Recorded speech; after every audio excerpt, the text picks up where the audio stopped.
আল্লাহ তাআলা যদি দয়া করে আমাদেরকে মাফ না করে, আমাদের বাঁচার কোনো উপায় নাই। আপনি কি ভেবেছেন আপনার নামাজ দিয়ে আপনি জান্নাতে যাবেন?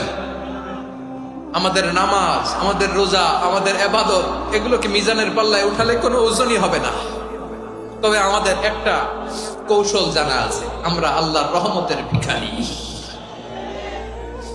আমরা সেদিন আগেই গুনার স্বীকৃতি দিয়ে দেব। আমরা বলবো, আল্লাহ তুমি প্রশ্ন করার আগে তোমার একটা কথা বলি, আমারে কিছু জিজ্ঞেস করো না, আমি সব করেছি। এমন কোন পাপ নাই যে পাপ আমারে দিয়ে হয় নাই। তোমার রহমত দিয়ে তুমি জান্নাতে পাঠাবা, তোমার দয়ায় জান্নাতে যেতে চাই, আমল দিয়ে না। পারবেন বলতে?